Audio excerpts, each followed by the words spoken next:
मी आरत आहे. नमस्कार मित्रांनो, मी आरत. मी आज तुमच्यासाठी एक चॅलेंज घेऊन राहिलोय. ती चॅलेंज कसा वाटला ते नक्की कमेंट मध्ये सांगा. एक जादूचा आंबा होता. ते विचार करत होता की आज आपण गावात फिरायला जाऊ का. खूप मजा येईल. सगळे मुलं आश्चर्याने तो आंब्याच्या झाडावरून खाली पडला. रस्त्यावरून रडत पुढे गेला.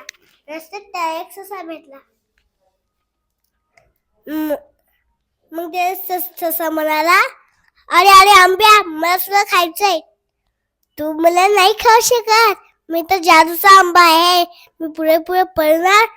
तू मला कसा खाणार. तर आंबा जोरात उड्या मारत पळायला लागला. ससा सुद्धा त्याच्या मागे जोर जोर उड्या मारत पळायला लागला.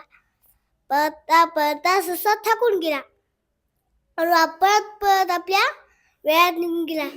ससा म्हणाला, आंब्या, मी तुला पकडून नक्कीच खाऊ शकतो, कारण की मी वेगवान आहे.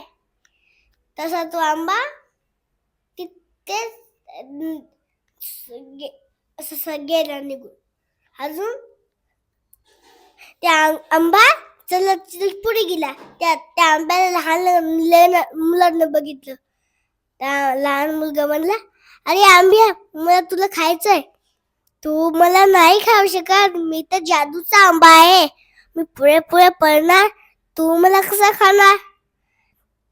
तर मग ते पळता पळता मग तेव्हा एक बाई आली.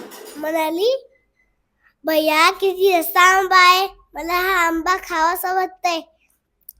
तर तेव्हा एक शिकारी आला. म्हणाला, मला पण या आंब्याची चव घ्यायची आहे.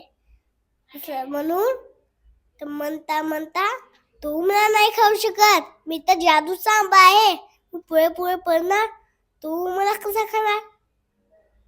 तर मग आंबा जोरदार पडू लागला. पळता पळता ती लहान मुलगा, ती बाई, तो शिकारी, ते असे सगळे आंब्याची मागे पळू लागले. पळता पळता आंबा थकून गेला आणि ते मुलगा, बाई थकून जाऊन ते परत आपल्या वेळेत निघून गेले.